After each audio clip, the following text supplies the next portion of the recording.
সাতক্ষীরার কলারোয়ার মুরারিকাটি পূজা মণ্ডপে এবার দুর্গা প্রতিমা তৈরি হয়েছে সোনালী আঁশ পাট দিয়ে। পুরো প্রতিমা সাজানো হয়েছে পাটের আঁশে, যা চোখ জুড়িয়ে যায় সোনালী ঝলকে। 21 দিনের শ্রমে তৈরি হয়েছে মোট 12টি প্রতিমা। দুর্গা, কার্তিক, গণেশ, সরস্বতী, লক্ষ্মী, অসুর ও মহিষাসুর।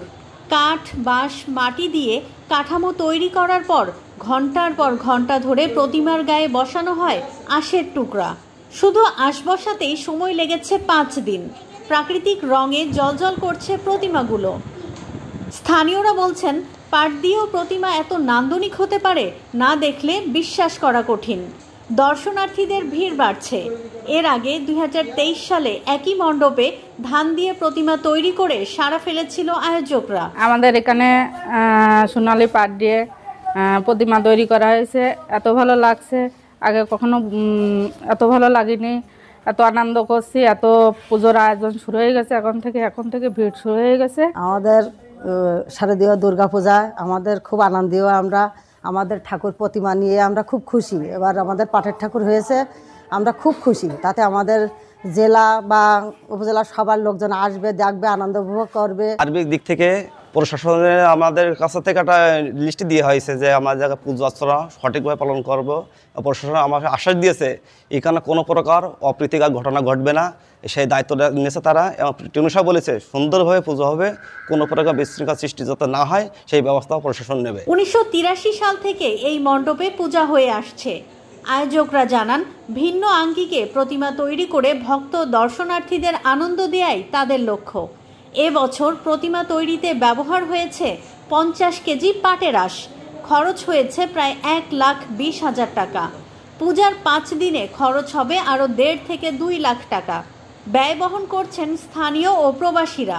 পূজা উদযাপন কমিটি জানায়, নতুন চমক দিতে পাট দিয়েই তৈরি করা হয়েছে প্রতিমা। সবাইকে শারদীয় অগ্রিম শুভেচ্ছা।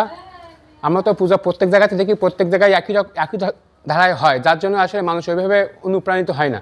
তো আমরা সেই আঙ্গিকে চিন্তা করলাম যে ভিন্ন ধারায় কিছু করা যায় নাকি। সেই আঙ্গিকেই 2023 সালে আমরা প্রথম ধান দিয়ে শুরু করলাম এবং সেই প্রতিমা করে আমরা প্রচুর পরিমাণ সাড়া পেয়েছি ভক্তবৃন্দর। সেই অনুপ্রেরণা থেকে আমরা চেষ্টা করলাম যে আরও নতুন কিছু করা যায় নাকি। সেই আঙ্গিকে এবার সোনালী আঁশ পাট দিয়ে প্রতিমা তৈরি করেছি। আশা করছি ভক্তবৃন্দ ওইভাবেই সাড়া ফেলবে এবং দেখতে আসবে। আর আইন শৃঙ্খলা পরিস্থিতি নিয়ন্ত্রণে বাড়তি নজরদারির কথা জানিয়েছেন পুলিশ সুপার। এর পাশাপাশি আরও কিছু পুলিশ আমরা অতিরিক্ত পুলিশ দেব। বিশেষ করে মায়ের বাড়ি মন্দির যেখানে রয়েছে সেখানে কিছু ট্রাফিক জ্যাম হয়, পাটকেলঘাটা এলাকার ব্রিজের এখানে কিছু ট্রাফিক জ্যাম হয়, আমাদের যেগুলো আলোচনায় এসেছে। এই সমস্ত যে বিষয়গুলো রয়েছে ওই সংশ্লিষ্ট থানা, তার সাথে আমরা অতিরিক্ত কিছু পুলিশ দিব। আর পুলিশের সংখ্যা 500-র কম হবে না। আমরা যে সংখ্যক পুলিশ দিব, প্লেন ক্লথের যে পুলিশ দিব সেগুলো আমরা একটুখানি গোপন রাখছি। ডিবি কোথায় কোথায় থাকবে তাৎক্ষণিকভাবে আমাদের ব্যবস্থাপনাগুলো রয়েছে আর কি। আমাদের যে মোবাইল টিম, অনেকগুলো মোবাইল টিম থাকবে। যেহেতু এখনও আমরা ওই সম্পূর্ণ ডিউটি প্ল্যানটা তৈরি করিনি, আমরা প্রত্যেকটা জায়গায় যেন পুলিশের নিরাপত্তা থাকে সেই ব্যবস্থা আমরা অক্ষুণ্ণ রেখেছি। এবং আজকেও আমাদের একটা কোর কমিটি মিটিং আছে আইন শৃঙ্খলা সংক্রান্ত, এই বিষয়টাকে সর্বোচ্চ গুরুত্ব দিয়ে।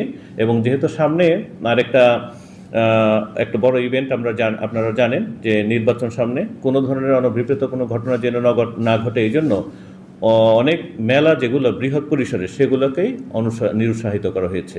তো সার্বিকভাবে আমরা মনে করি সকল পর্যায় থেকে আমরা এই নিরাপত্তামূলক ব্যবস্থার মধ্য দিয়ে এই ইয়েটা উদযাপিত হবে, শান্তিপূর্ণ নির্বিঘ্ন পরিবেশ উদযাপিত। সবার নজর এখন সেই সোনালী আঁশে মোড়ানো দেবী মূর্তিতে, যা এবছরের পূজায় সাতক্ষীরার দর্শনার্থীদের জন্য বিশেষ আকর্ষণ হয়ে উঠেছে। ওয়ালটন এখন দেশের সীমানা পেরিয়ে পৌঁছে গিয়েছে 50টিরও বেশি দেশে।